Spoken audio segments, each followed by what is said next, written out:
Welcome in, welcome in. Let's go ahead and get it started. Welcome in, everybody. Mr. Richard here. Welcome to the Rich Get Richard. This is a live podcast, webinar, Q&A, whatever adjective you want to use to describe this. But what we sit here and we do is we talk about different types of money, different types of ways to make money, different ways to get ahead, and we focus on things that you are doing and you feel like you're doing them right, but in actuality, you're doing them way wrong. So I like you to know that, you know, there are people out here who genuinely want to help people because my main objective is because I've already made enough money in my lifetime to satisfy everything I want to do for the rest of my life, right? I'm almost in coast mode. And once you have a certain skill or you're actually decent at something, you should want to give back and teach and educate others. And that's why we're here. That's why I'm here. You know, I talk for free. I educate for free. Sometimes if you want to get into some consultation stuff and some deeper dive stuff, if you want me to audit your taxes, if you want to work on a business structure or work on real estate structure, sometimes when I do stuff like that, I might charge a premium or something like that. But just the Q&A just on here, social media pretty much costs most people or none of y'all. They don't cost anything to be here. So someone said, I'm so tired. I feel you, sir, or ma'am. I don't know if you're a guy or girl. But we have all been there. We've all struggled. We've all had adversity in our lives. The only difference between successful people struggling and adversity and poor people or middle class people is that when they struggle for a reason and they struggle with a purpose. So I'm gonna kind of break that down a little bit too. So let's think about that. You struggle. I have struggled. The only difference is that when I struggled with an objective. I struggled with a purpose. I've struggled with a goal. I've struggled with the anticipation of being somewhere better. If you are going through your life and you're just doing the day-to-day stuff and you're paying your bills and you're going to work and you're dealing with family stuff or you're dealing with, going to the gym, you're doing all that stuff, but what's your grand scheme? What's your main objective? What are you doing as the big picture? And a lot of people can't even answer that. If I asked you, what do you want to do with your life? And people say stuff like this. I'm not even making this up. I can't even exaggerate some of this stuff. I want to get money. I want to get money. What do you want to do with your life? I want to get money. I want to be paid. Like I want to be rich. Like I don't know what that means, right?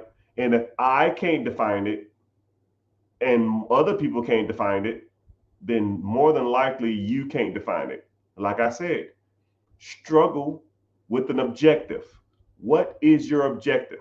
If you're going to go to work every day and you're going to live check to check and you're going to deal with people that you freaking hate, you're going to deal with a boss you freaking hate. Why? Why are you doing this? It's because society told you to do this? Because you want to do this? You want to go to work? You want to wake up at 5 o'clock in the morning? You want to deal with traffic? You want to damn talk to somebody that you freaking hate, at your job that smells weird, or somebody that gets on your nerves, or a know-it-all, or a boss that don't do shit. That's what you want to do. That's your choice. And a lot of people are going to say, well, I do it because I have to. I mean, you don't have to do anything. Do whatever you want. You don't have to be here now. You can leave. You can just stroll up and go to the next person. It doesn't make a difference. Your life has choices, regardless if you think so or not. And just like whenever you get that income coming in from your job, what you pay and how much you pay is a choice. If you live check to check, that is a choice. You can choose to live below your means. You can choose to not eat as much, eat out as much. You can choose not to have a $800 car payment. You can choose not to have a BMW. You can choose to have a Honda, right? You need a BMW. You need an SUV. You need a car payment. You need Netflix. You need to eat out. You need to go to the club. You need to take a vacation. You need to go out of town. You need new clothes. You need new shoes. You know, all choices. This is where it gets good, people. Your choices dictate what you don't choose, though. If you make bad choices throughout your life, then your life becomes harder. If you get $1,000 car payment, you have to work harder at a job to pay for that car. If you decide to have kids out of wedlock, which I'm not knocking people with kids, you know, if you choose that life, don't be mad if your baby mama or your baby daddy want to put you on child support.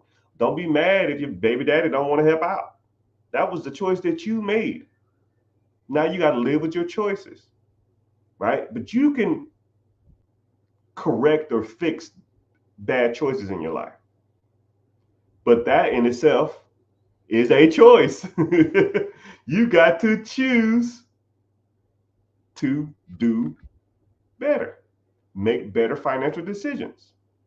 And one of them is investing on any level, right? How much money are you investing every month?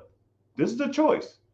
You don't have to invest, but people who don't invest their money a year from now, 2 years from now, 5 years from now, more than likely are going to be doing the same shit they're doing today. Think about what you were doing 5 years ago. Think about what you were doing this time last year.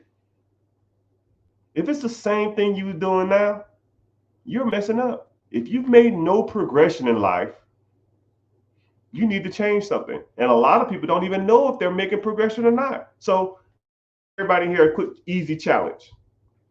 Get you a piece of paper or a pen, or even get your note out on your phone. Set a calendar reminder for this day 1 year from now. And in the reminder, I want you to put how much money you have in the savings, how much you have in checking, how much you have in investing, how much, if you have a home, everything financial. And then also put your credit scores. Okay? Put your credit scores with your savings, checking, put it into it. Or you can even do this too. You can even write it down on a piece of paper. Take a picture of it, send that on a calendar of that picture 1 year from now. And after 1 year's time, you look at that and then look at what you got now. If they're even remotely close, you are failing. If 1 year's time has passed and you're doing the same shit you're doing right now, you are failing in life. Life is about progression. Life is about starting at a point and working your way up. Your point in your life is not to be stagnant. The Creator did not create you to be the same person you are every year for the rest of your life. You know, it just doesn't. What's the point of life if you're not progressing in it or thriving in it? The Creator, whatever you believe in, wants you to have more. There's an abundance of money out here. The government prints out money every day. Billions of dollars are printed. Billions. Look at what I'm saying. Think about what I'm saying to you. There's billions of dollars being created.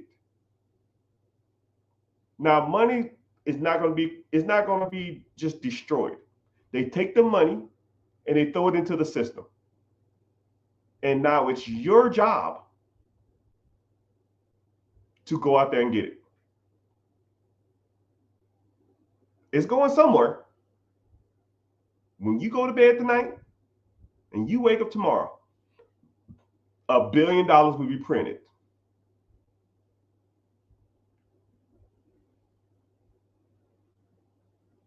Are you going to get some of it? Or are you going to be content with the money you got? You know, somebody on here keeps talking about like OnlyFans and robbery. Hey, brother, you need guidance. If your only avenue of thinking is OnlyFans, selling drugs, robbery, you have a poor person's mentality. How about some real estate? How about using the bank's money to go buy Airbnbs? How about using the bank's money to buy cars and put them on Turo? How about buying an existing business? How about a Dunkin' Donuts? You talk about drugs. What about buying a pharmacy? Let's do that. Let's buy a pharmacy.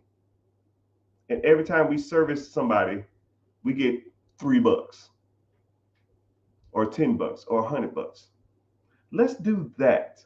Or even a nightclub. Thank you. Use that brain for more in the hat rack. What about a nightclub? Like you want a strip club? You want to talk about drug dealers and robbing and stuff? Cool, I get it. What about a nightclub? You think the person who owns that nightclub out here spending their money on Hellcats, Gucci, Louis? Hell no.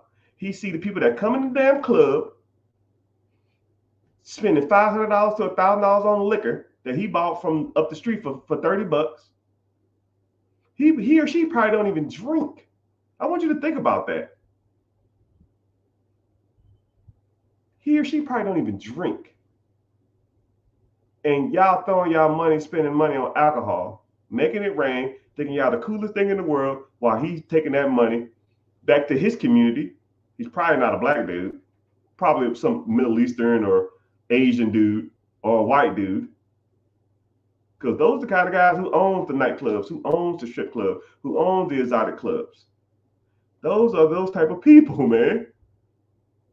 They take that money and then they invest it. And then that investment money makes them more money. And they pulling up in the Maseratis, the Lambos, whatever they want, while y'all spending all y'all money in the club trying to impress people that you'll never see again in your life. Think about the last time you went to the club.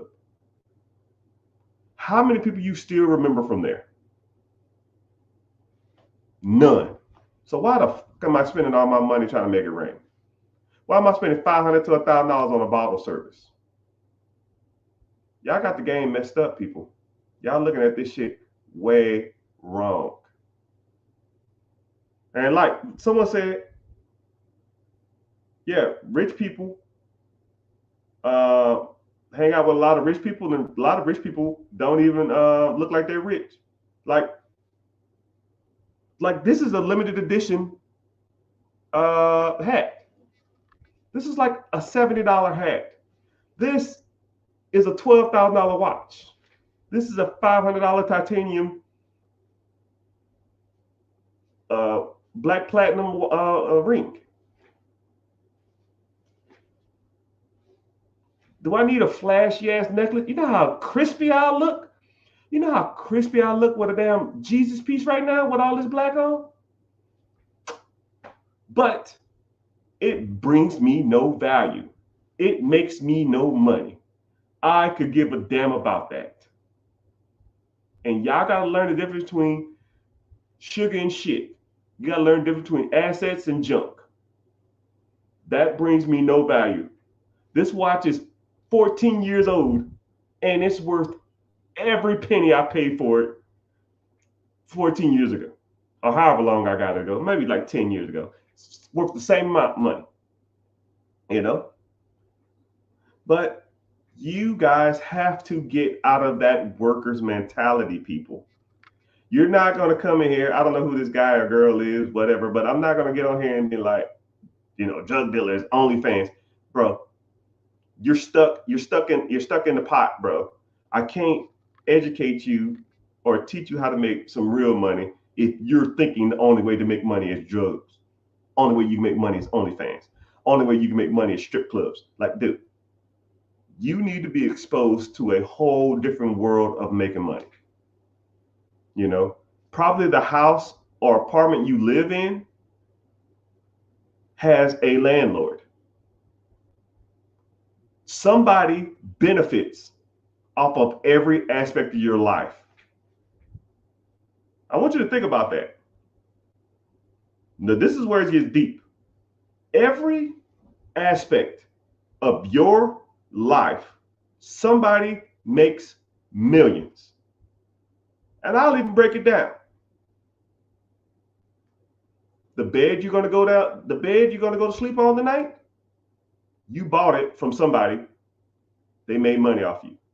You woke up this morning in a house that someone probably rents to you. They're making money. You hopped in a car that someone sold you. They made money.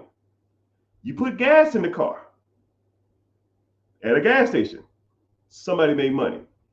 You stopped and got something to eat that someone sold you. You make money. You went to a job that somebody owns. For every dollar you make them, they make 10. So they are profiting off of your work. Then you drive back home. Let me grab a quick bite to eat on the way home. They're making money there. Let me get home. Let me throw on Netflix. They make money providing you a service. Let me turn on the AC because it's hot as hell in this house. The electric company makes money. And so forth and so on. You've made 10 millionaires every day of your life. 10 millionaire billionaires. Oh man, I need a new work shirt. Let me go to Amazon. Create millionaires. Every aspect of your life, you are making somebody rich. Now, let's flip the script. How in someone else's process throughout their day can you make money?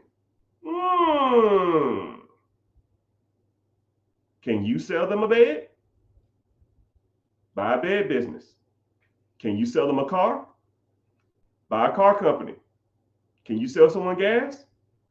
Buy a gas station. Can you sell someone food? Buy a restaurant. Can you employ people? Own a job that serves something. Can you own a subscription service? Sell something. Can you own a AC company that services air conditioners? Buy an electric company. You see what I just did? I took your basic living, the way you looking at life, and all I did was flip it upside down and gave you a different perspective. Okay? I'm showing you that people are making millions of dollars off of you. Why aren't you making $1 million off of others? The money is being created right now as we speak. They're throwing it into the system. How much of it can you get? If the answer is none, unless you're at a job, sir or ma'am, you are fucking up. Point, period, blank. If you went to sleep and you woke up with the same amount of money in your account, you shouldn't have took your ass to bed. If you went to sleep and didn't make any money while you were sleeping, you shouldn't have took your ass to bed. When I was struggling and broke, I was sleeping 2-3 hours a day. I was sleeping in my car on my lunch break because I was so tired. Now I sleep 12 hours a day. Not a boss, not a person in the world calls me unless I want them to. Pick your struggle, people. Pick your struggle. Someone talking about a sugar mama. Brother, not everybody can be helped. Not everybody will get it. You know how, like, this is what's crazy. I'm trying to put you on some game. I don't even know your name. I'm not even going to learn it. It's irrelevant. I'm trying to tell you what you need to do, but yet you're talking about guns, robbing, OnlyFans, sugar mama. I can appreciate you being here, but it's like I'm talking to myself with some people, man. And some people won't get it, right? Being successful and being rich ain't for everybody. They don't call it the 1% for no reason. Because if everybody could do it, then everybody would do it. If it could be done amongst the masses, then the masses would do it. But it takes hard work. You can't be lazy, and it's not for the faint of heart. And it's not going to happen for everybody. It's not. You just got to choose to think better. And this is what's crazy too. How often do you get to associate or ask a multimillionaire anything you want to about money? And the time that you do get to talk to this individual, you're talking about OnlyFans and sugar mamas. It's crazy. Crazy to think about it like that. You could ask a person in a position that you want to be in, anything in the world, and you bring up to him or her selling drugs, OnlyFans, strip clubs, robbing, and sugar mamas. It's crazy. It's crazy. It's crazy. Anyways.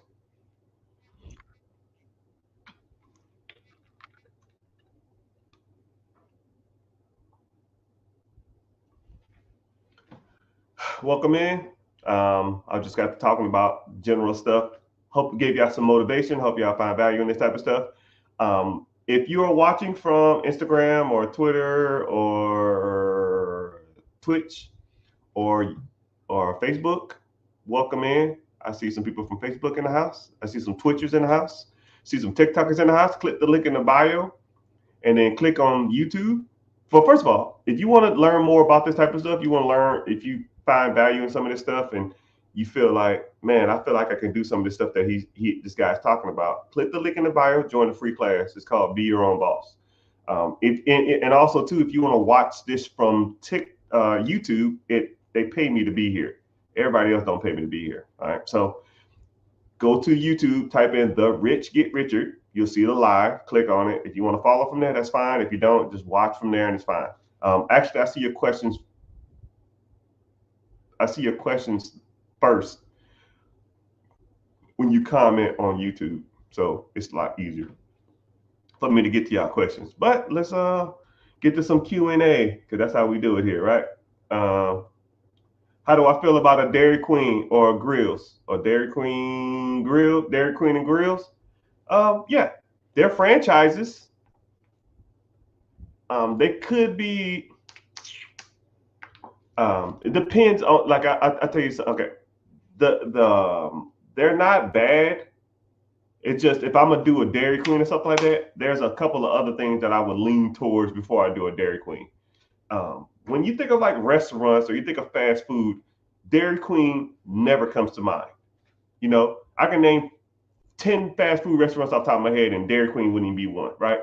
Taco Bell, McDonald's, Burger King, Wendy's, Chipotle, Chick-fil-A. I mean, you see how like Dairy Queen doesn't come to mind? So why would I want to invest in a Dairy Queen? Because Dairy Queen is like to me, it's like a third or fourth tier type of establishment. So if I was to do a restaurant or a fast food place, Dairy Queen wouldn't be it. But if I was to buy a Dairy Queen, it would have to be doing some serious numbers for it to be worth it, and it would have to be a price that's actually worth it. right? If they were selling it for 300,000 and it produced $200,000 a year in cash flow to me, oh shit, I'll run that, right? But a lot of people think I know what I got, I know what I'm sitting on, and then they overprice their crap, and then I'm just like, nah, I'm good. And generally, whenever those typical certain individuals who own those type of establishment, they always overvalue their stuff. I'm not gonna get into like the demographic or something like that, but you know what I mean. You can fill in the blank. But yeah, but there's and also too is a franchise. Whenever you're dealing with franchise, you have to pay a franchise fee, you have to pay an ad fee, and all this kind of stuff. But you do get help, you do get assistance, and I do like that aspect of it. So they're not bad, but there's other things that I would look into before I get into Dairy Queen. But if you're interested in that type of stuff, man, I can break down franchises, I can break down restaurants, I can help you start a restaurant, I can help you get into a non-franchise restaurant. It just depends on what you want to do. Okay. Good question though. I I've got done real estate. I don't know what I mean, but I want to, I've done. I'm assuming you saying I've done real estate and I want to get into business. Should I focus on buying a business or focus on real estate? I am. I call myself the options man, right? I like options. So if you have a certain amount of money or you have money that you want to devote towards something, figure out the easiest way to deploy that money and or the most cost effective way. If it's cheaper or easier to get into 5 or 6 homes with like $50,000 than it is to find a business in your area that you like, then go that route. But if you found something that you're interested in business wise and the business is producing the kind of money and cash flow you want, then go that route, right? But I like to look at what's in my area, what type of business that I want to buy, and then I look at the real estate cost of return in certain sectors in certain areas. But that's a good question though. But everybody's different. Every state is different. You would have to look at what you kind of want to get into. And if you're doing good at real estate, just keep rolling with the real estate thing. And then one thing, I actually talk about that in my free webinar. Click the link in the bio, join the free class. I talk about if you wanted to get into real estate, the pros and cons of it. And if you want to get into buying a business, the pros and cons, because there are both. One has better tax ramifications, one has better cash flow, one has better depreciation, and the other one requires less down payment. So it just depends on you. How can I buy a house? I only have 1 year of tax returns from my company. Well, sir, if you wanted to buy a house, that's almost your 1 year tax return is kind of all you need if you know what you're doing.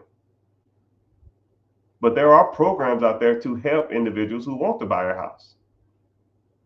So you learn about the programs and you can kind of go from there, and or you learn about down payment assistance for these type of houses. And then, or you find somebody who has, you find loan programs to help people who only have a year worth of taxes. But even if your business only has 1 year of tax returns, you have 2 years of tax returns because you probably worked for an employee before. You can use those to fund your real estate deal. But you probably didn't even know that. And one thing about my tax business or the tax business that we own, we can review your taxes to see how much house you can even qualify for. And I don't know if you have a S corp, C corp, or a Schedule C, or not Schedule C, sorry, S corp, C corp, sole proprietorship, or LLC, or however your business structure is. Some of that stuff will make a difference. But we'll get into it. You know what I mean? How many SBA loans can you open per year? You can open up an SBA loan every 9 months, not to exceed $5 million in total debts. Someone said, I'm listening to a dude in a blazer and a Lacoste hat. Yeah, well, this Lacoste hat probably costs more than everything in your house. I'm sorry. On a house. Yeah. But I hate not having hats. So I always wear hats. And this is what's crazy. I I'm always cold. I'm always code. I walk around with a blazer or a like a polo style zip up all day long, all day. Like I wake up, I'm no exaggerating. I wake up, I put on a blank T-shirt, and I put a blazer on top. I have probably 30 blazers, and I wear them like jackets. Like it's just a jacket to me. Like I walk around the house, like I'm literally laying on the couch under a blanket in a blazer, right? If you look close enough, you can see my dog hairs. Because my dog, I don't know if y'all heard me earlier, my dog lays on my blankets. And then I put the blanket on me and it gets on my shirt. I mean, that's just the way it is, right? I mean, I literally wear this all day long. And if I have to go somewhere, I just leave like this. I'm in Home Depot, Lowe's, Target, the movies. I'm in, so if you ever see me and I don't have a blazer on, it is what it is, right? And then, like I said, if I'm out somewhere and I see somebody I know and they say, "Hey, how you doing, sir? Hey, let me get a photo." Now I look presentable, I look decent, and I wear this all day long, literally all day long. I check my mailbox in this. I mean, except the gym, I'll always have these on. But it's like a regular jacket. It's just like a regular coat to me. Someone said, "Oh yeah, how many businesses can you open up every year?" Yeah, not to exceed $5 million in debt, and or you can open up as many businesses as long as you don't have exceed $5 million in debt, and you can get an SBA loan every 7 to 9 months if that's what you want to do. But if you are in the community and I teach you how to evaluate deals, you shouldn't even be open. You shouldn't even be looking at a second deal for at least 2 years. You should be looking at your second deal. If you bought a business, you should be looking at a deal probably every 2 years, because it takes about 2 years to either recoup and or start making real money. Because you want to take all the money out of the deal, and you never want to take money out of one deal and put it to another. You almost want to recoup your money first. So let's say, for example, you bought a business and you put $50,000 down, right? And let's say that business is making you $150,000. Okay, year one, you're taking your $50,000 out. Don't take the $150,000 of income you made, leave the $50,000 in the business just to go out and buy another business. Like that doesn't make sense. Get your money out of the deal first. Get your down payment out of it. Now you made 100,000, right? And then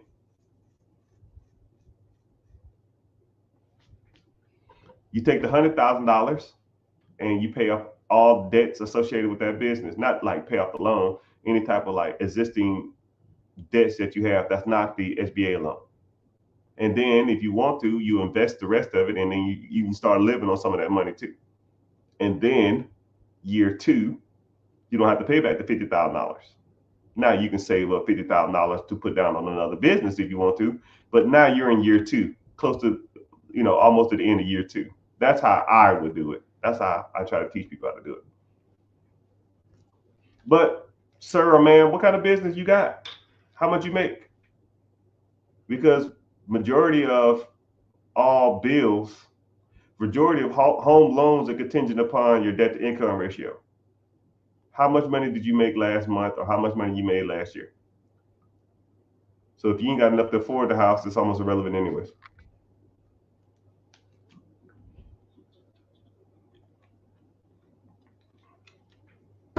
What are the chances to use my HELOC as a down payment? Okay, I'll tell you like this. The banks hate using debt to buy more debt. It like throws off their balance sheets. But your debt, your money. JG Wentworth. It's my money. I do what I want, right? If you want to, I've heard of people using SBA loans to buy houses, down payment on houses. I've heard of people using I've heard of people using HELOCs to fund houses, fund more real estate houses. I've heard people use it to fund their business. I heard people use HELOC to buy a business. They don't like it, but in the end of the day, who cares?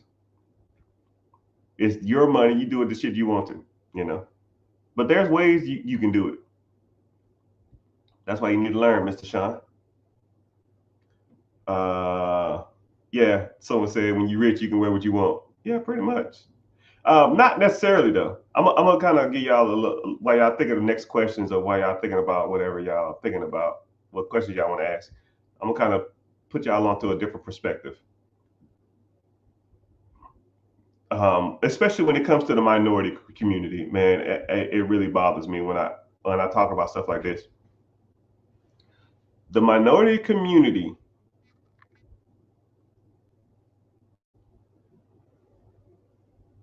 values appearance first. They don't value what you're saying. Okay? And it really shouldn't be like that. And we're one of the only type of people that do that. So if let's say I didn't have a blazer on, let's just say I had a regular t-shirt on and the t-shirt was kind of dingy. Let's say the t-shirt had paint stains on it all over because I was painting a house or something like that. Hey, congratulations on the wedding. I hope your wife knows she got a plan for life and ain't no bull crapping. I hope we do it, part. Anyway, that's another story. Uh, if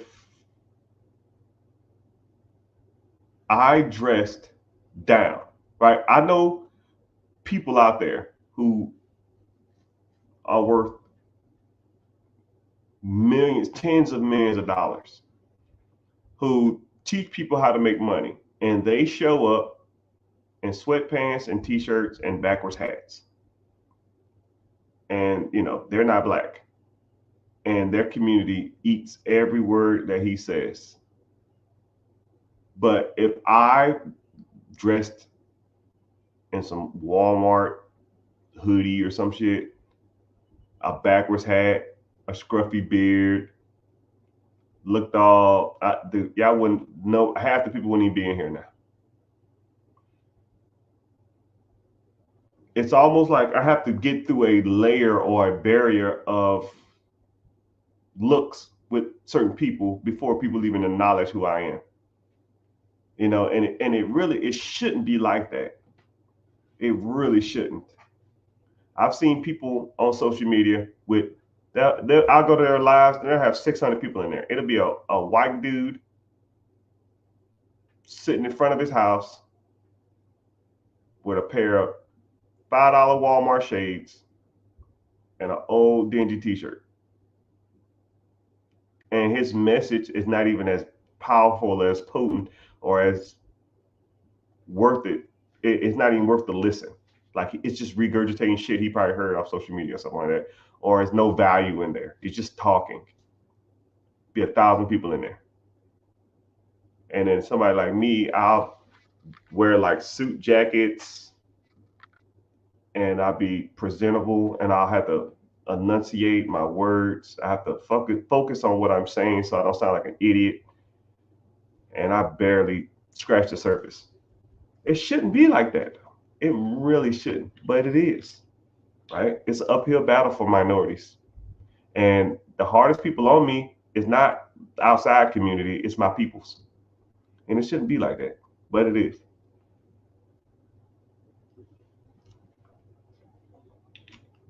I get more hate from my community than any other outside community. And the bad part about it is all I want to do is try to educate as many people as possible. But some people don't want to hear it. Some people's processing and some people's systems can't even process the fact that there are genuine people out there. People always think that people want a handout. People always think that people trying to get over on them. People always think that I'm coming from a position of trying to hurt you. Like, not everything in the world is a money grab. Not everything in the world is a place of I'm better than you, right? And it's kind of sad, like I said, I get on here all the time and I talk to anybody and everybody who got a question about finances, right? And I'll answer you specifically, right? I'll meet people that just get on here and talk vaguely. I can sit on here and talk about mindset all day if I wanted to. I can sit on here and talk about motivational. I can do that for 3 hours if I wanted to, but that doesn't help you. There are a lot of content creators out here, and all they do is do motivational. And I'm not gonna say any names. If you want to put them in the chat, that's fine. And I'll say yes or no or something like that. But you ever heard some of these people talk? You gotta have it. You gotta want it. You gotta have the dog in the fight. Who's gonna carry the boat? You gotta want it. What the fuck does that mean? How the hell does that help me? Okay, cool, I want it. How is that helping me? Motivation is only 10% of the battle. Yes, I do understand you need to have a proper mindset, but after that, what's next? What do I need to focus on? Do I need to focus on credit? Do I need to focus on investing? Do I need to focus on real estate? Do I need to focus on businesses? Do I need to start a business? Do I need to buy a business? What type of investments do I need? Do I need life insurance? Do I need a UIL? Do I need crypto? Because any fool can come up here and talk for 5 hours about passion and dreams and goal setting, but that shit doesn't help, right? And there's a lot of people out there that's all they talk about. If you sit back and really analyze, get a piece of paper out and a pad and a paper and write down everything that's applicable to your life. Write down everything that you could implement in your life. Ooh, this guy says go do this at the credit bureau. Ooh, this guy says go to this bank and ask for this kind of money. Ooh, this guy says look into these different types of investments because they pay the best dividend and best interest. You won't, because they don't talk about that shit. It's just all mindset, mentality, bullshit. But hey, what do I know? What do I know? I'm just waiting for y'all to ask me some questions now. Let's get to it. Someone said, how much does it cost to open an LLC? Depending on your state. Go to your Secretary of State, and or for you would go to your LLC setup, click the link in there, and then put in your state. Boom. See, that's practical. That's applicable. That's tangible gain. Any of y'all can go do that. Search Secretary of State, LLC setup for your state. Fill out the form. Wow. Boom. Rocket science, right? Rocket science. We're talking about rocket science. Is there value in tiny homes? I have 5 homes on a lot. Is that considered commercial? Okay, you asked 2 questions at once. Is there value in tiny homes? There's value in anything. 1, 2, if you are renting them for more than you're paying for them, then yes, there's value. If you bought a tiny home for $50,000, will it be worth $500,000 10 years from now? Probably not. You're probably going to be a tiny home is almost going to be worth the value of what you paid for it. Actually, probably be worth a little less. A tiny home is almost considered to me like a trailer or a mobile home. Mobile homes really don't have that much value. Mobile homes are worth the land that they're on. So if you have land and the mobile home, you got something. If you have a tiny home sitting on a lot, then you ain't got nothing, right? You just have the tiny home with a lot of a mobile home, and it's only worth what someone's willing to pay for you. You know, $5,000, $10,000, and then they got to pay a $500, $1,000 lot fee. So the lot with mobile homes on it is commercial. Mobile home lots are considered commercial lots, depending on how many homes are on there too. If it's considered one resident, you're getting like technical jargon now. but I don't know the significance. I don't know the relevancy. Maybe for funding or financing. I don't know. 4 homes that are considered one resident is because it's financed at a residential cost. 5 homes, mobile homes or tiny homes, is a commercial community. Unless all the tiny homes had one shared address, it's you're getting into some weird area if you wanted to get into it, right? But if you okay, I guess the moral of the question is, do tiny homes have value? Yes. If you rent them out, sure. Could you sell the tiny home for more than you paid for it? Probably not. That's just the way it works. But good question though. It's a different perspective of that question. It's just a different mindset, a different outlook on that, and different understanding. But I don't know if you want to buy or build more tiny homes, or I don't know what you want to do with that though.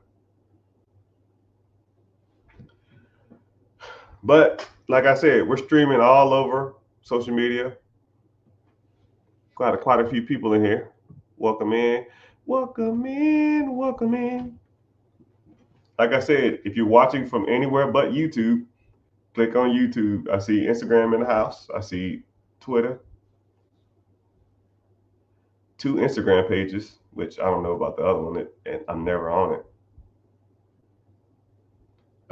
But yeah, Twitch. Welcome in, Mr. The one Twitcher I got. I got like 10 followers on Twitch. I'm never on there. I lost my password, but glad you're in here. Say something.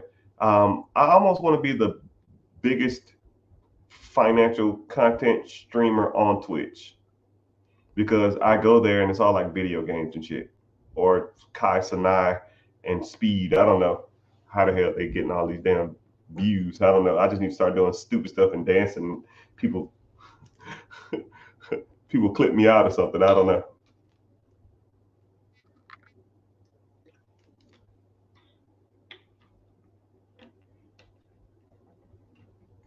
But welcome in. I appreciate you being here. But yeah, we're streaming Facebook, YouTube, TikTok, Twitch, Instagram. We all in the house. We are all in the house. Speaking of commercial, since we're talking about commercial loans, since y'all being all shy, I guess we'll talk about real estate. So if you wanted to get into real estate, someone asked another real estate question on Instagram too. If you wanted to get into real estate, you got to understand the difference between commercial loans and residential. Commercial loan means that you are buying or apartment complex or a warehouse. An apartment complex is considered an apartment if it has 5 units or more. So if you're buying 6 units, 5 units, 12 units, 100 units, 1,000 units, it is considered a commercial property or an apartment. If you are buying 4 units or more, you have a fourplex, duplex, quadplex, single family home, it is considered a residential. Okay. Residential funding is easier than commercial. So what that means is it's easier to buy 4 units than it is to buy 5 units. So if you had 4 units, which is now 12 units, it's easier to buy them 4 at a time than it is to buy 112. It's a little cheaper too. You can get, if you lived in a unit, you can buy, if you lived in one of the units, you can buy 4 units with 0 down, especially if you're a veteran. If you're a veteran, you can buy 4 units with 0 down. If you're just an individual, you can do an FHA loan. You can put 3.5% down. Let's say 4 units are $200,000. $200,000, and that's $7,000. 3.5% of 200,000 is $7,000. You're gonna finance the 193, and let's say your payment on 193 is $1,500. If all 3 of the units are written out for $700 a piece, 700, 700, 700, you live in one, 7 plus 7 plus 7, that's 2,100. Your house payment, your PITA, property taxes, mortgage, and insurance is $1,500. You're making $600 to live in this place. So now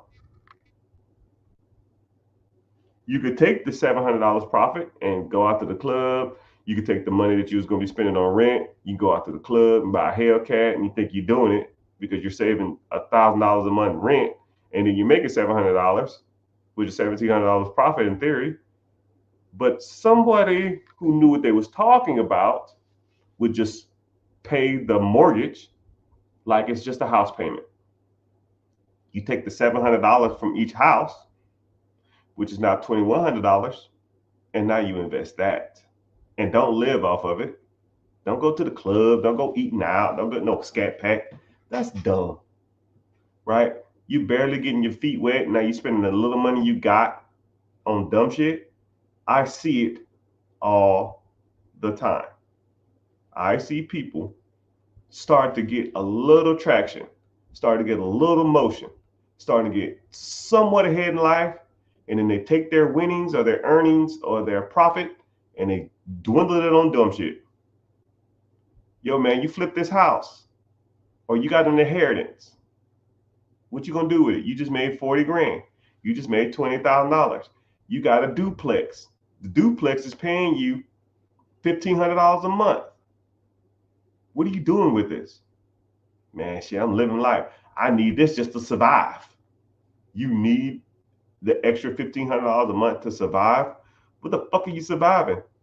R. Kelly? Some people didn't get that joke. But anyways, moral of the story is, man, you got to take the profits you're making and put it into something that's going to make you more money. And then once that makes you more money, then you keep flipping up. You keep flipping up. Keep flipping up. And then till one day you flipped up so much that you don't have to flip no more. Okay? That's the game. That's the hustle, people. A lot of people just overthink this shit. Okay, so I'm gonna get to y'all questions. I want to get to this one first. Somebody said, I want to buy a Challenger and put it on Turo. Let me help you out. Better question. Why? Out of all the cars in the world, why a Challenger? Why a Hellcat? Why a Scat Pack? Because you want to drive it on the weekend and stuff? I thought like Scat Packs and shit like that is like, I think they're like top 3 stolen cars. Do you want to buy the car to make money? Or do you want to buy the car so you can drive it and make money on the side? I mean, that's like, if you're going to do it to make money, a Challenger is not where it's at. I got a buddy. I wish I had my phone available. He has 15 cars. And they're all cars that you would never think that to put on Turo. There are the bottom of the barrel, barely go. See, that's your problem. Because you want to be cool and try to make money on the side. Throw that cool shit out the window, man. Fuck being cool. Fuck a Challenger. If you want, I'm gonna tell you something, man. I've driven and been in all the cars, every car you can imagine. Challengers and Hellcats and Durangos, those shit don't turn heads. Lamborghinis, Rolls Royce, Cybertruck will turn some heads. Those type of cars turn heads. Make enough money to buy a real head turner, not a fucking Charger. You know, and then also too, my buddy with 15 cars, dude, Honda Civics, Nissan Centuries, uh, Jeep Compasses, freaking minivans. He has like 3 caravans. Are caravans cool? No. I don't know if I drive a fucking caravan. But now my buddy makes about $250,000 to $300,000 a year, renting out 2016, 2015, 2014 cheap ass cars. He buys them. You know, think about it like this. Let's say you bought a Challenger. Okay, let's say the Challenger is 50,000. You know how many 2014 Nissan Sentras I can buy for $50,000? Let's say you have the Hellcat. Your payment is $1,000. Okay, $50,000. Let's do this. $50,000 cash. You bought a Challenger, Hellcat, or whatever the fuck them shits are. You rent it out for $100 a month, $100 a day. Okay, $100. Let's say you rent it for 15 days. That's $1,500. Wow, that's some good money. Wow, that's good. You go buy a Nissan Sentra, 2014, $8,000. You rent that shit out for $40, $45. I'll make it 50 just to make it easier. $50. You rent that shit out for 15 days. That's $750. You buy a Dodge Caravan for $9,000. 80,000, 90,000 miles, 2014. You rent that out for $50. Now you're at $100.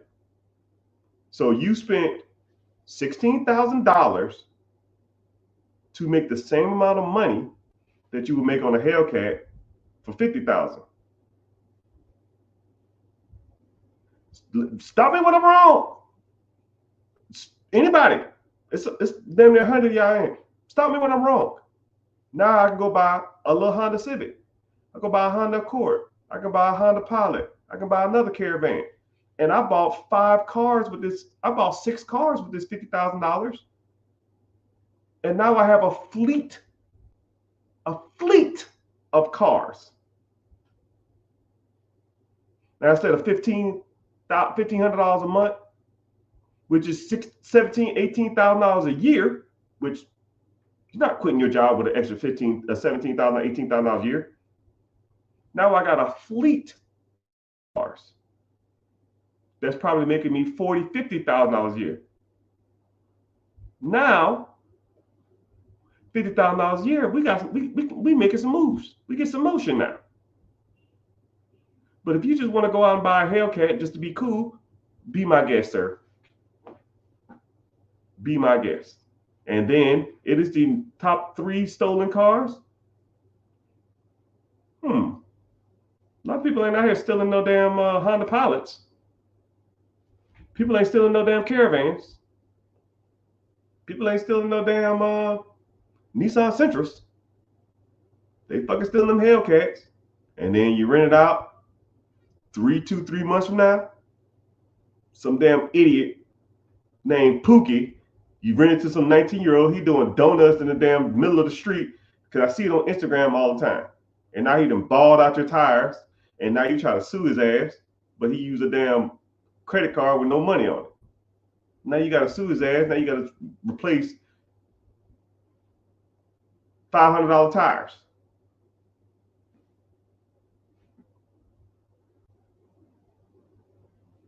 You trying to make money or you trying to be cool? You trying to be rich or you trying to be the coolest guy on the block? You want to be the guy that says, yo, man, I pulled up on them fools in that new Challenger. I was cool as fuck. Or you want to let the guy that let your money speak for itself? Yo, man, when last time you seen old boy? I don't know, man, but every time I see him on social media, he talking about buying a new car for his fleet.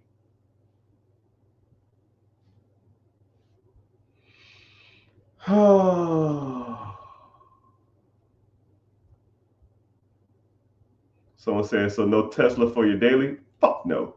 I'll drive that damn minivan every damn where.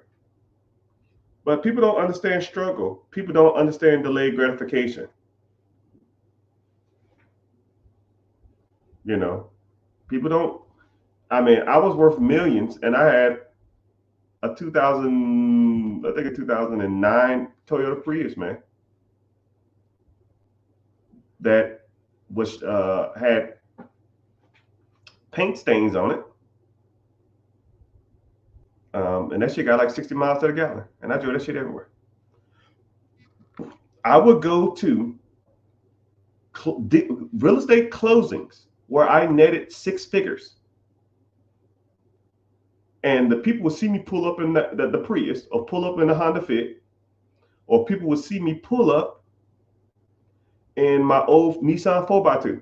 Listen, 1989.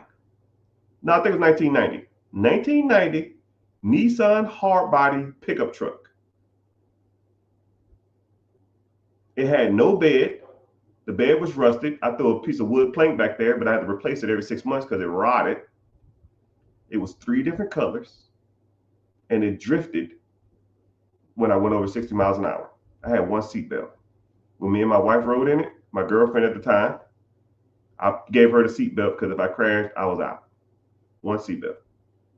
I would go do $100,000, $1 million deals in that pickup truck. And people like, yo, I know you can afford a better truck. Why don't you buy a newer car? I said, well, kiss my ass because I'm trying to be rich. Because one day, now, I can sit and talk about how I did it instead of going out here buying Hellcats and Challengers and bullshit with my money. But people don't believe in delayed gratification. I drove shit for 15 years.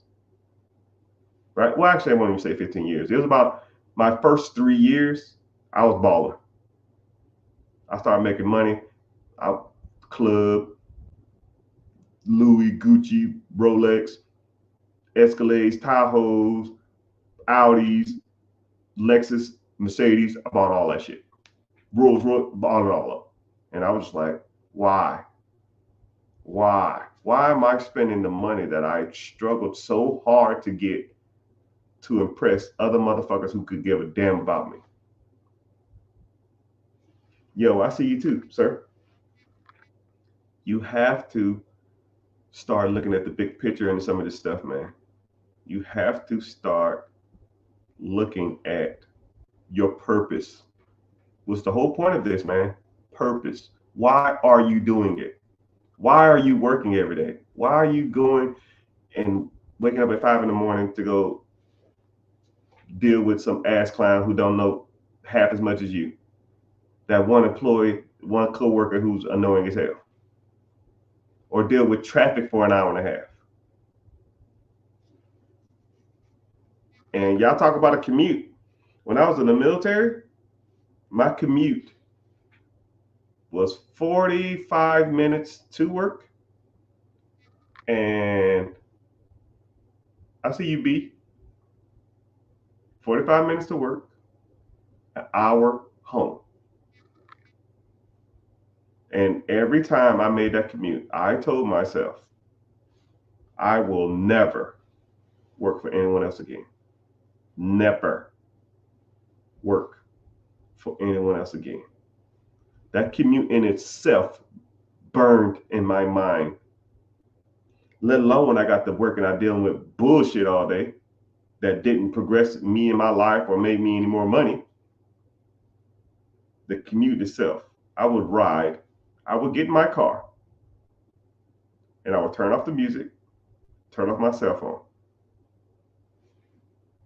One with my thoughts, telling myself there's not an amount of money that someone will give me for me to have to commute and deal with bullshit I don't care about ever.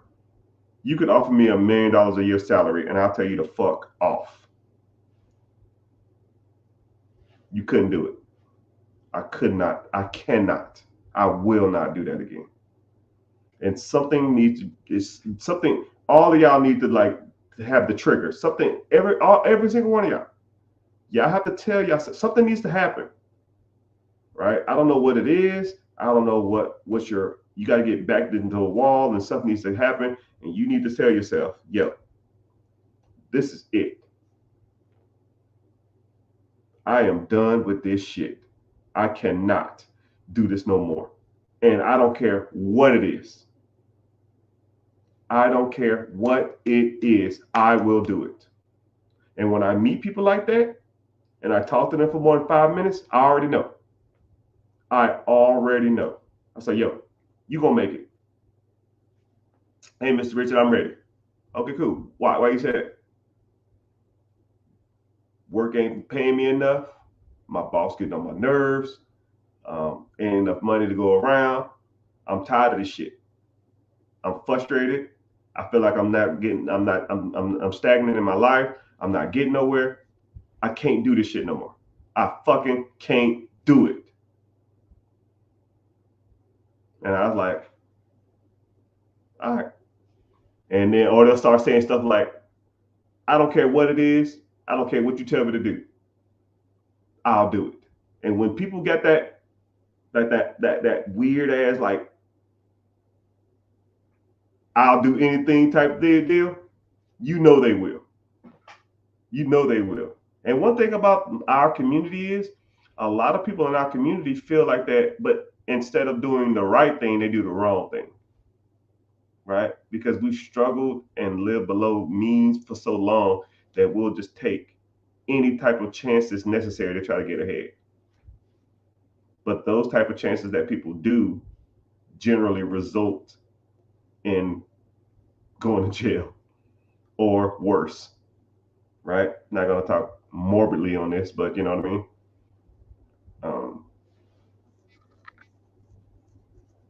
But I ain't gonna say I can respect it, but I can also kind of not necessarily appreciate it, but I can see the drive. You know, people against their back is against the wall and they want a way out, right? They're just choosing the wrong avenue.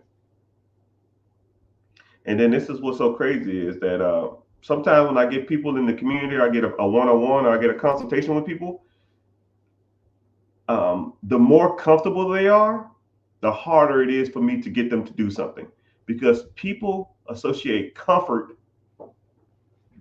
a little comfort with success, or they get comfortable and they don't want to do anything to progress because they think that that's the answer, or they feel like, oh man, I've struggled for so long and I'm kind of getting ahead and I don't want to go back to struggling again.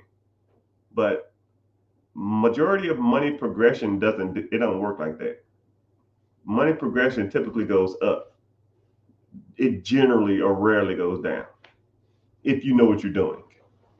So, and then the bad part about it is, say if you took everything you got and you had to start over again, right? If you have the necessary skills, the attitude, and the mental fortitude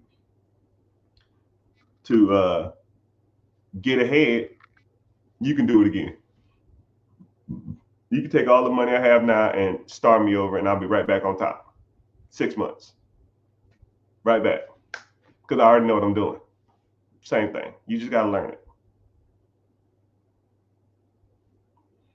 Someone said, at least you got to enjoy the nice cars for a bit. Nothing wrong with that. Yeah. But it's not even enjoyable.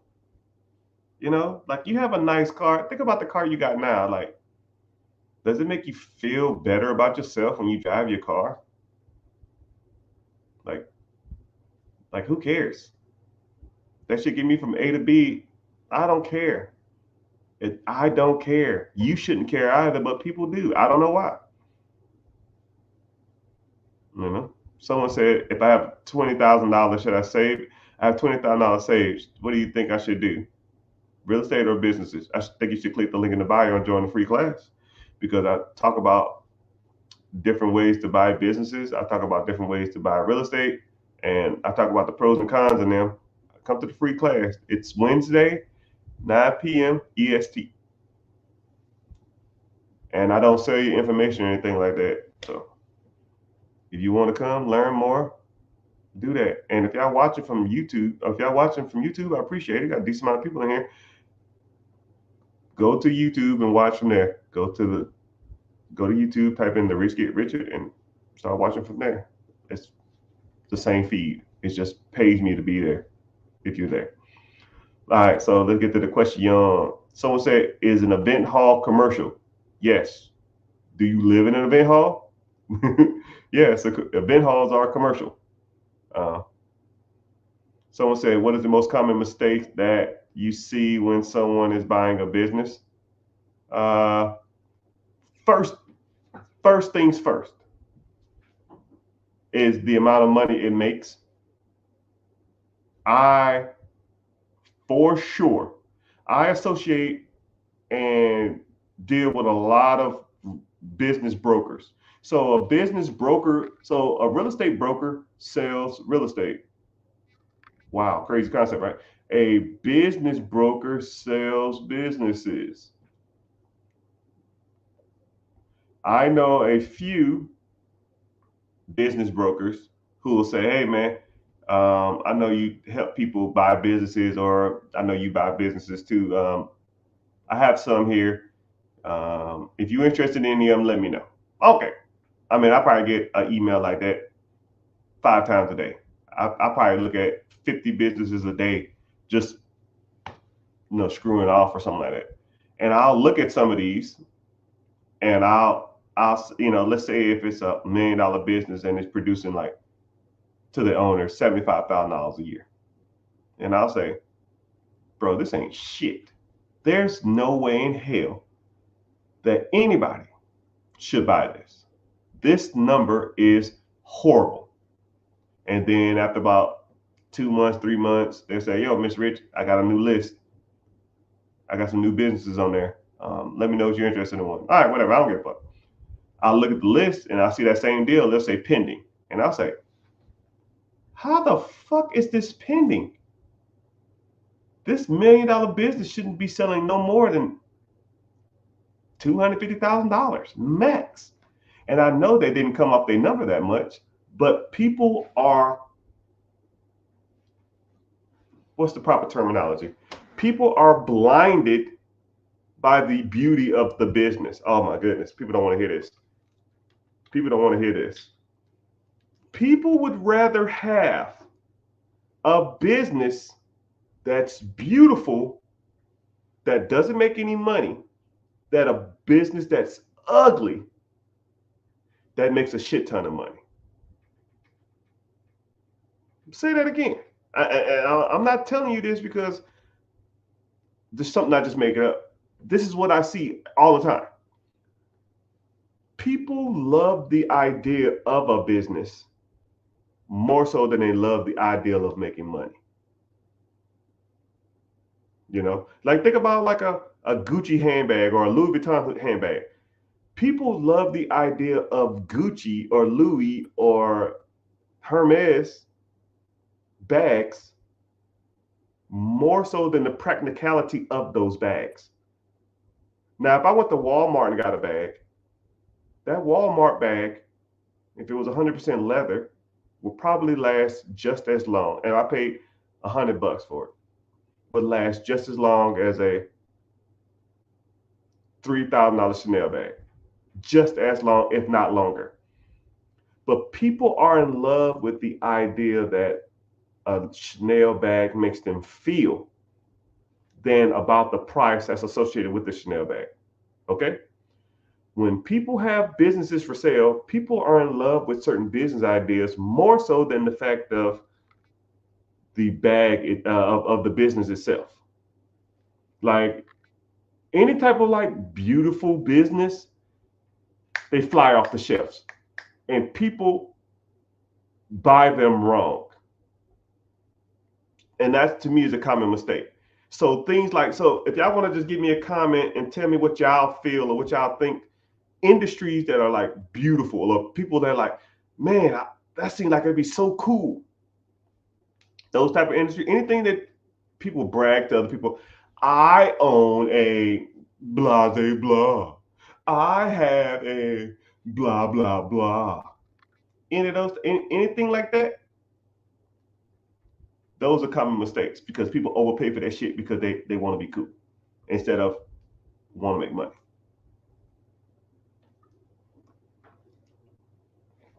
Things like a Dunkin' Donuts, hell, a coffee shop. I own this little cute coffee shop down the street. I own a clothing boutique. I own a McDonald's. McDonald's is one of the worst franchises to own. They don't make shit. You know who make money at McDonald's? McDonald's, motherfucker. The McDonald family make money off of McDonald's. You probably getting 4 or 5% returns on that shit, right? You get a fat percentage because say if it produces $1 million, if it produces $1 million, you get 5%, that's 50 grand. But that's shit. People just in love with the idea of a McDonald's. Laundromats, car washes. People love those industries. And a lot of times people know that people love those industries, so they throw their damn business out there at some ridiculous rate. Yeah, I got a laundromat. It's $1 million. How much does it make? It makes 80 grand a year. What the fuck? So I gotta have this damn thing for 9 years if I get my money out of it? You nuts.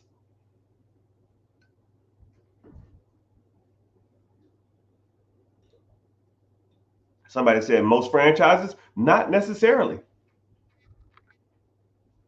Not necessarily, but you need to learn. Franchises sometimes can't be that bad. Sometimes franchises are okay. You just got to know how to evaluate. But I'll tell you something too. Every student or every mentee or every consultation that I've ever done, everyone, every single one will say, "Yo, I have um, I have 5 businesses that I want to buy." And I say, "Okay, cool. Before you have them right now, copy paste. Yep, cool. Let me show you how to properly evaluate a business." And I show them numbers wise why some things are good and some things are not, why this makes sense, why this doesn't. And I generally 99% of the time don't get any backlash because I'm financially showing you why certain industries make sense. I'm financially showing you why this does make sense. And then they'll say, "Okay, damn, that's pretty good. I appreciate that. Okay, those 5 businesses, send them to me now." Cool. Look at the 10 seconds. Wow, never mind. This sucks. Yes, it does suck. Next. It's a little better, but wow, this is not that good either. Yes, it sucks because people are in love with certain industries and the ideal of certain businesses instead of loving the money and financial aspect of it. Okay? And you got to learn. And I'm here to teach you. Link in the bio. So, anyways, somebody said, "I have $200,000 to invest."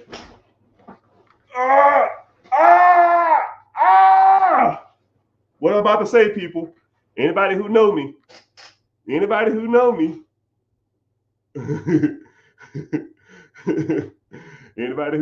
somebody said, "I got $200,000 to invest. I just sold a house. Could I should I buy another foreclosure or such?" Brother, you, my friend, anybody who knows me know what I'm about to say. Brother, you must be new here. You are already rich and you don't even know it. 200,000, wow, brother, you are sitting on a gold mine. You are rich and don't even know it. Meaning, when I tell people okay, here we go. So for those who don't know, who knew, he seemed like he's new. He said, I'm lost.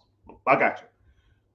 When I ask people to define what rich is, I get 100 different answers. But when we break down rich is not having to worry about bills, having a lifestyle that you want, and almost comically doing whatever you want. You can go as you please. You can come as you please. You don't really answer to anybody. You are, in theory, rich. So let's break down rich as it pertains to a physical number, because it is what it is. A lot of people think like $1 million or 500,000, 200,000, or $100,000 is rich. No. You're thinking about it simplistically. I need $1 million. You're a dummy. Don't do that. $1 million does not make you rich. Making money that you have to do little to no work for, that covers all your expenses, in theory, makes you rich. If your total bills every month is $10,000 and you own a business or a real estate or a process or something, a side hustle, whatever, that makes you $20,000 a year. Meaning that you can not work, not do shit, and have an abundance left of money at the end of the month. You are financially free, my friend. You, in theory, are rich. You're rich on time now. You're rich on time. Time is the game. Your objective is to not spend your time working for other people. Once you break that cycle, then you can spend all the rest of your time making more money. Think about it like this. You work 8 hours a day, maybe 9 if you have a lunch, hour commute there, hour commute back home, right? That's 11 hours, including an hour to get ready to work. You work 12 hours a day, 5 days a week. Now, let's say if I gave you one of those days back, but for those 12 hours, all you have to do is focus on making money. Would you start making more money? Yes, because you're devoted 12 hours a day. Now, let's flip that.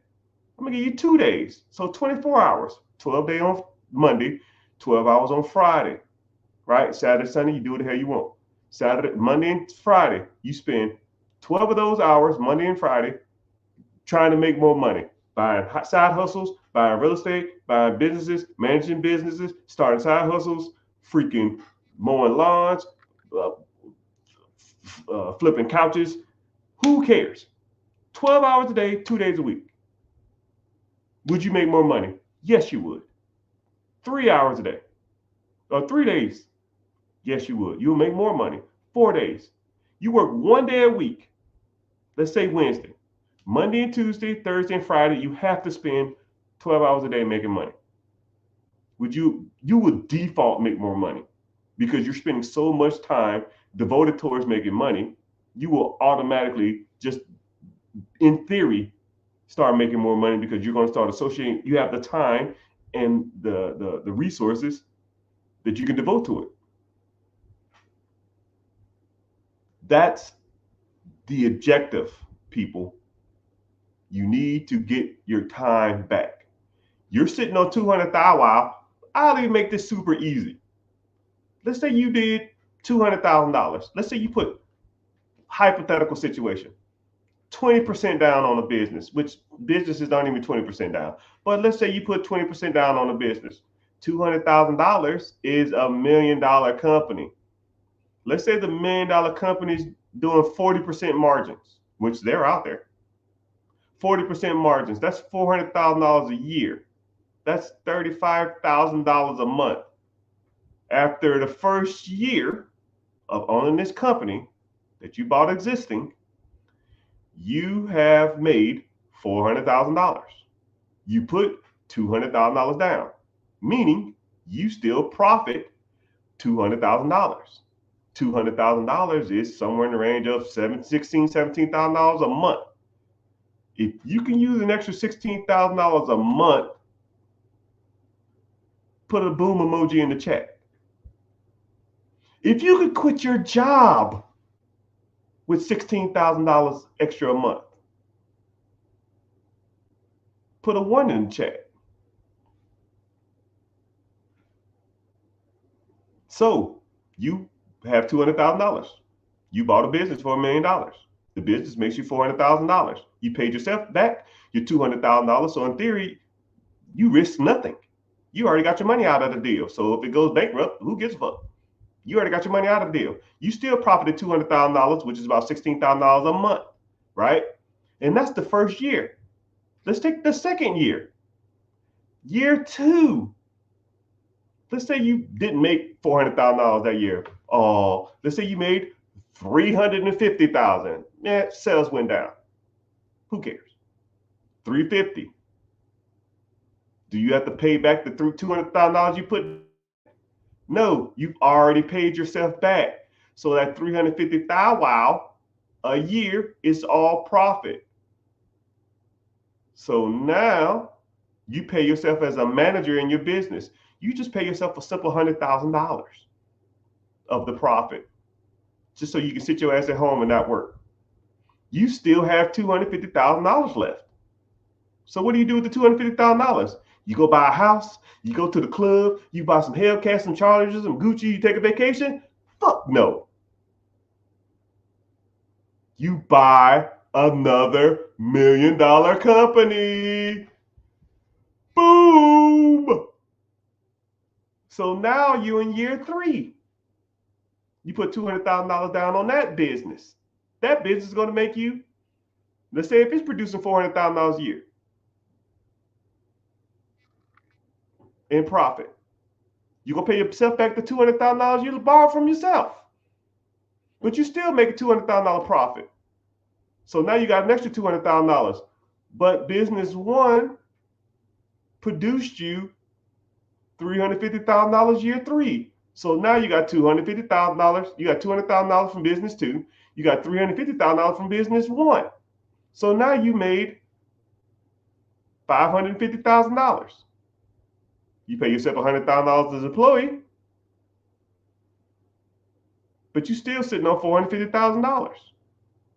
So what do you do now? You go buy the Hellcats, you buy the Chargers, you buy the Durangos? Fuck no. You take the $450,000 of profit and then you invest it into an ETF, mutual fund, index fund. Let's say the average stock market returns is 10.1% since the Great Depression, 1933. That $450,000 is going to make you $45,000 in interest a year. So now year 4, you make another $450,000. And then the $450,000 you got in the ETF is going to make you $50,000 more dollars. Now you're sitting on $900,000 in 4.5 years. That's going to produce you 10%, $90,000 a year that you don't even have to fucking work for. On top of the $100,000 you pay yourself as a salary. Now you are a millionaire in 5 years off a $200,000 investment by owning 2 or 3 companies, people. So when I say to you, you are already rich and don't even know it, I'm not talking to hear my fucking self, because I've done it. That's why we're here. I'm trying to school y'all. But hey, I can lead the horse to water, but I can't make him drink it. Say word.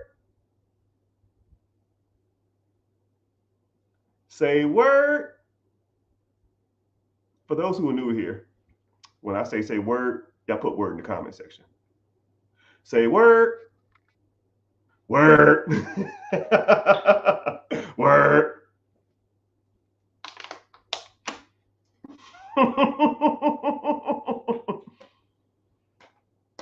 Hey, I got a buddy. My old boss is in the house. I'm recording this class, man. You can't be putting me on blast, man. But sir, I'm telling you what. I actually just retired this year, man. I'm doing pretty good, sir. We'll leave it at that. I'm wearing whatever shoes I want to.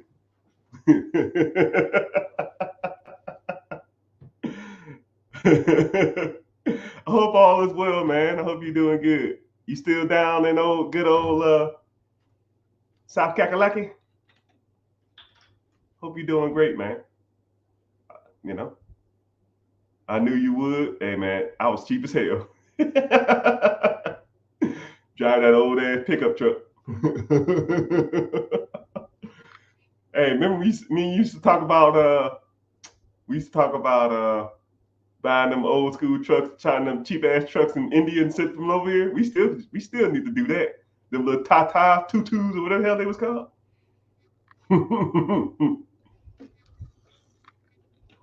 Mm. But I appreciate it though. I'm glad somebody believed in me. But I mean, all honesty, back in the day, I moved up to a farm and I'm raising goats. Oh man, that's dope. I hope all is well. I remember I'm gonna tell you something too since you in here. I always give people their flowers. I call it giving flowers. It's like acknowledging people whenever they're around because whenever they're gone or you never see them again, it's hard to tell people how much you appreciated them. And back in the day, you really wasn't hard on me. I was just a young, dumb knucklehead who didn't know no better, running around just being stupid. And I mean, you never like disrespected me. You always talked to me with respect. And when I first like met you, you came off as like, I didn't know you, and you had like a real southern drawl. I mean, a lot of people that have my backgrounds don't take too kindly to people with like southern drawl and stuff like that because there's a lot of like divide amongst people from like my area and your area. You know what I mean? But you never like looked at me differently. You always treated me with respect, and you always listened to what I had to do. You never really gave me a hard time, and there was some things that you did at work and off work that I almost like truly admired, and I really appreciate the guidance that you did. I really something that you did that I really really like kind of got me involved in real estate. Is that you had like a carport at that one house you had, and I think you built like a garage or something around your carport, and then it's something that I was asking you about it. I don't know if you remember that. I'm sure you do remember that fucking building that damn carport or building that garage. And I said to you, I said, "Oh man, you putting this money in this house. Now you can sell it and make more money." And then you said, "Nah, man, I'm just keep this and I'm gonna keep this house forever. I'm gonna live here forever." And then and then you said something like, "Yo, man, I only spent like 6 or 7 grand, but I increased the value of this home by like 25,000." And you know, when I'm just a young dumb kid, and I'm thinking to myself, "Man, damn, this dude he pretty much forced appreciation of his house." There's not a lot of things that you can just put money into, and then it pretty much double or triple the value of something. And it almost got me thinking about just a different perspective on just like real estate. I was living in the little maintenance trailer with Stroll and Prentice and Eli and Douglas, if you remember him. And it just gave me a different perspective. And then I was like, "Yo, man, I gotta own my own home." I think you, who else owned a home? You, Chance, and I want to say, I think Metz or Catterton bought a house too. And I was like, "How the hell they buying houses, man? I could buy a house too." And that kind of got me starting my real estate journey. I don't know if you paid 74 and sold it for 220, and you live in it, so you didn't have to pay capital gains tax. You got the fat check. But yeah, man, I really appreciate you as a role model, almost like a bigger brother figure. And you know, I never told you thank you for everything, but I really appreciate you for giving me some guidance and wisdom and being hard enough on me to not like discourage me, but hard enough to where I can get the objective of what you want to accomplish. But I thank you for that, sir. All right, enough of that. But I don't know if you know, Mr. Sir. I don't like to say this is recording, so I don't like to say like specific people's names and stuff. But yeah, I don't know if you know now, but your boy caked up. I got over 100 properties, 2 apartment complex, and own like 8 different businesses. I enjoyed your humor, yeah. Now I just sit around all day and play around on the internet. It is what it is, though, man. I retired a couple years back. My supervisor asked me did I want to go for master, and I said, "Nah, I'm good. I don't need the money. I just want to be done. I want assurance. That's why I'm here. I'm just doing my time, right? Living in Florida now, even though it kind of sucks here with the storms and stuff, but I'm doing good. Healthy as an ox. No major military injuries like everybody. Knee problems, shoulder problems, back problems. My knees hurt a little bit, but disability wise, well, I'm off the. It's all good, sir. But thank you for being here. I'm about to get off in a sec. I got stuff to do. It ain't this. But yeah, preguntas, questions. Oh yeah, sorry, Mr. Sir. Take care. Stay in touch. Yeah, you need anything, man? You let me know. I'm not milking no goats though. I made a small fortune in that small town, man. I back in the day, man, I was buying houses in the hood. I think you retired by the time I started getting into it. I think you was out of there. But I started buying houses in the hood for 20, 30, $40,000, and I was them shit's making me about $1,000, $1,200, $1,500 a month now. Cut that check.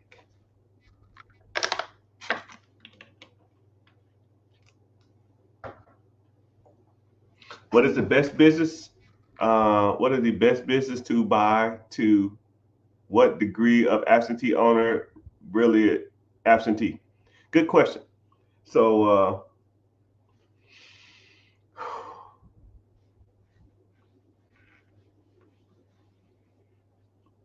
whenever you have, I want you to think about where you work and how often do you ever see the owner? Because contrary to your belief and contrary to your understanding of money, somebody owns that process.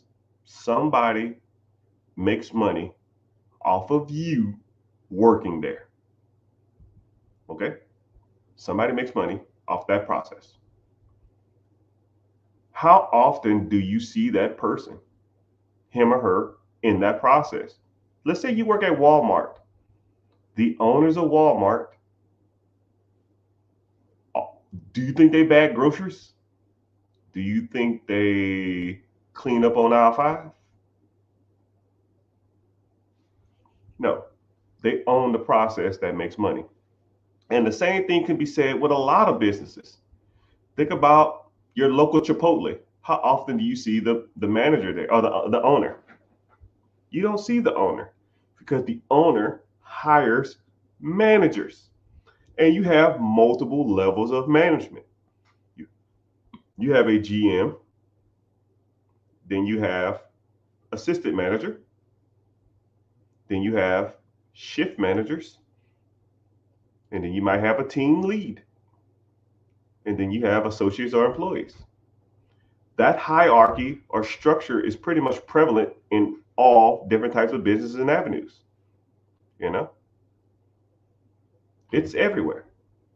And think about your role at your job. You probably are an associate, you might be a team lead, you might be a shift lead, you might be an assistant manager, or you might be a general manager. But the owner doesn't need to be there. The owner controls the process. Sometimes owners can be there. You have owner operators.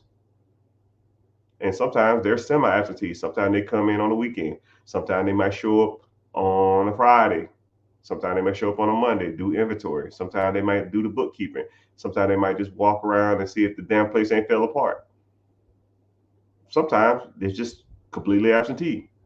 It's the manager's job to tell the owner what faults or what problems is going on in the business. And if you have a good dynamic with your managers, then your managers will tell you everything you need to do. You don't have to be there. You can Skype or FaceTime with a manager. Hey, we open at 9.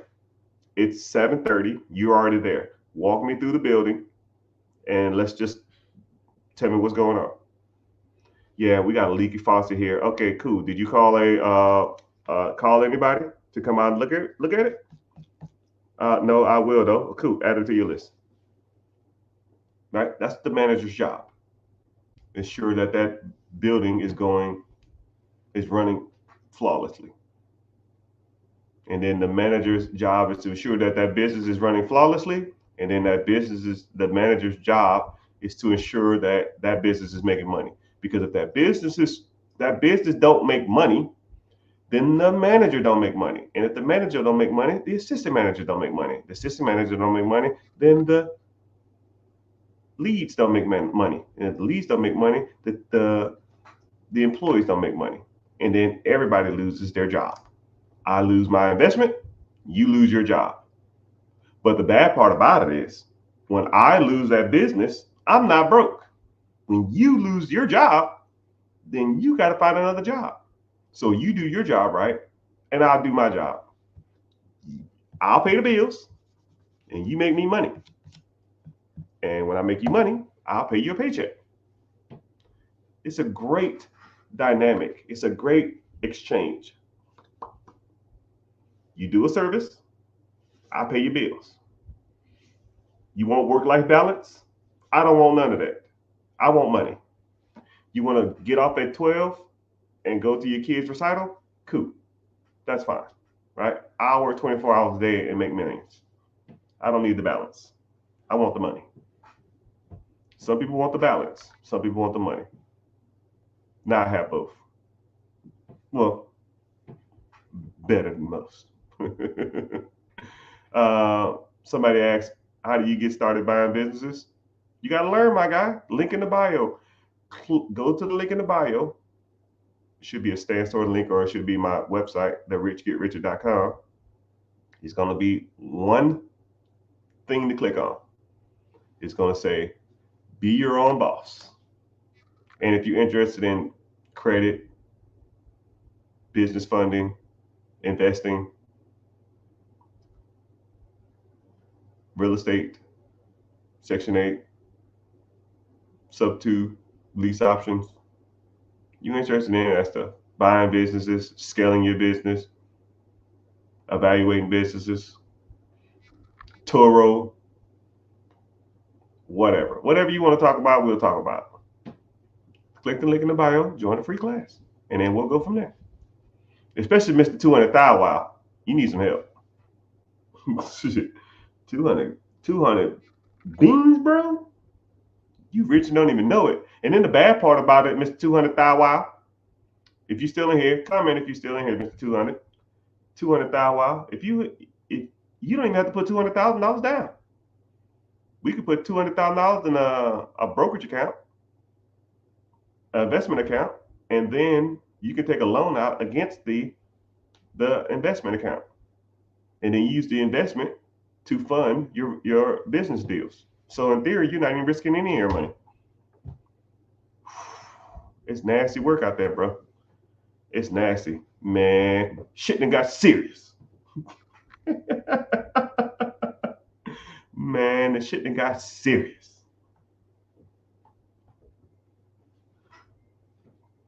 What was the website? Yeah, it's click the link in the bio, click my name, go to my main page, wherever you are. I don't know where you're watching. You'll see a link. Click the link, and it'll say be your own boss. It'll say a sign that says be your own boss. Click that. And then just go from there. Man, shit done got. What you laughing at, man? Shit done got serious.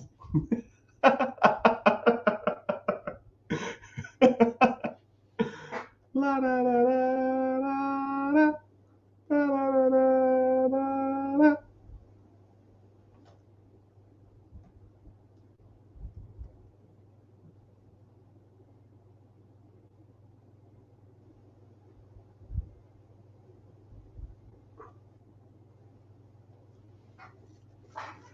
Man, shit done got serious. All right, couple more questions, and I got to get off here.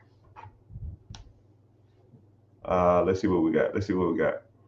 When building wealth, do you recommend starting off building credit? Yeah, but that's a good question. That's a great question. Whenever you're talking about building wealth or building your finances, um, I have a technique that I like to call the 4 pillars. I'm in the process of writing a book on this, so I'm gonna kind of break it down a little bit now, and then whenever you get a chance, you ever see the book for sale, buy the book. If you want to be successful, you have to either master or be able to scale these 4 aspects of your life when it comes to finances and money. If you get all 4 of these down, you're good. Okay? All 4 of these. 1, credit. Personal credit, business credit. Not going to harp on it too much. You have to master your credit. Right? I have, and I'll even show you, I'll even say them, and then I'll show you, I'll say how I did it. Personal credit, 760 credit score.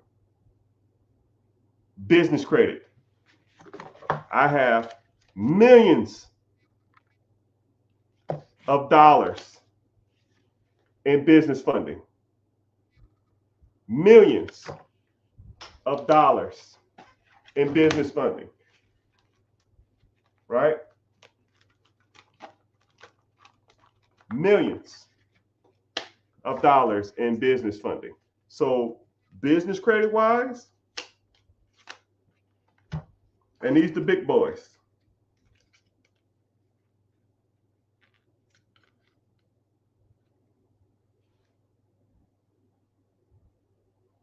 These the big boys.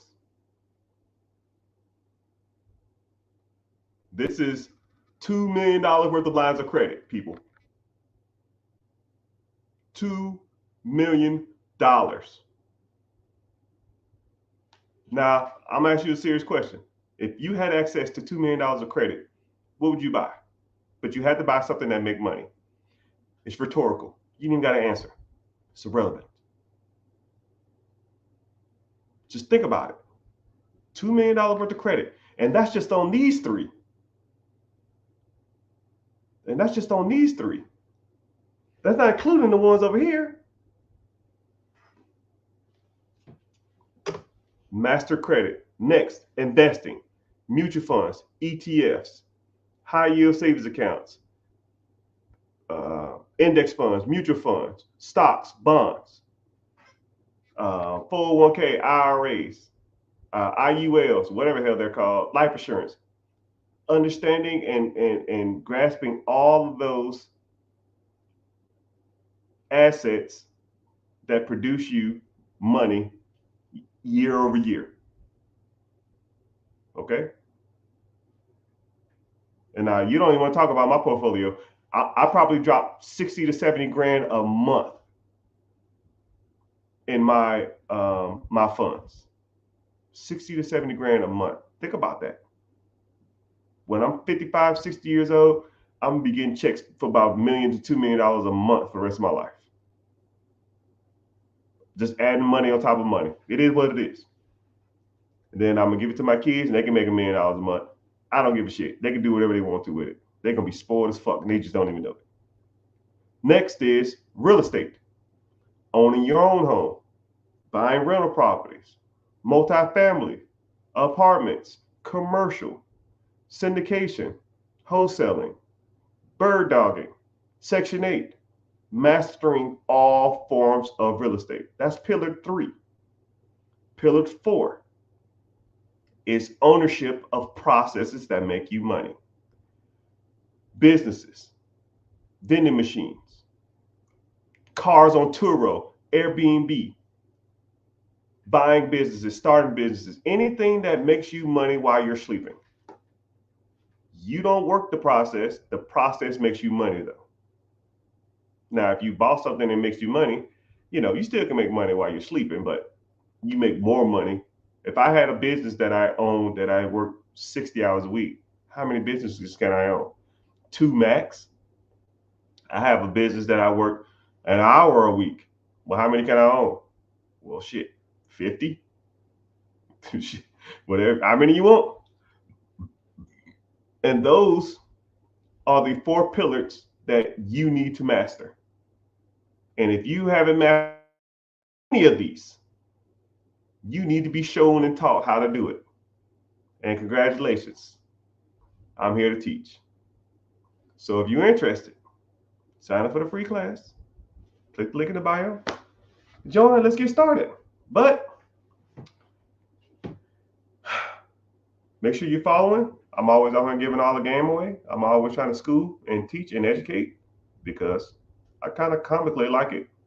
The way I talk to you now is how I talk to myself. You think I'm hard on you guys, I'm twice as hard on myself. And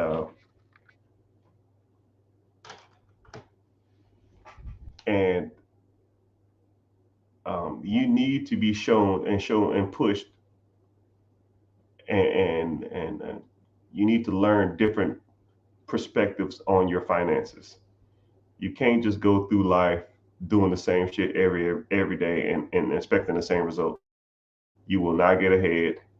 You will be stagnant in your life, and you won't achieve what I feel that is achievable for anybody. You just got to put in the work, and you got to do what it takes to get there. But anyways, hope you found value in this. If you did, at least follow. That's free, right?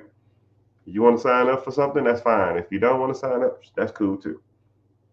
No sweat off my back. I got money before this. I got money after this. It don't make me no difference. If you want to change your life trajectory, let's get to it. See you in class. I'll be the Zane. Later, dudes.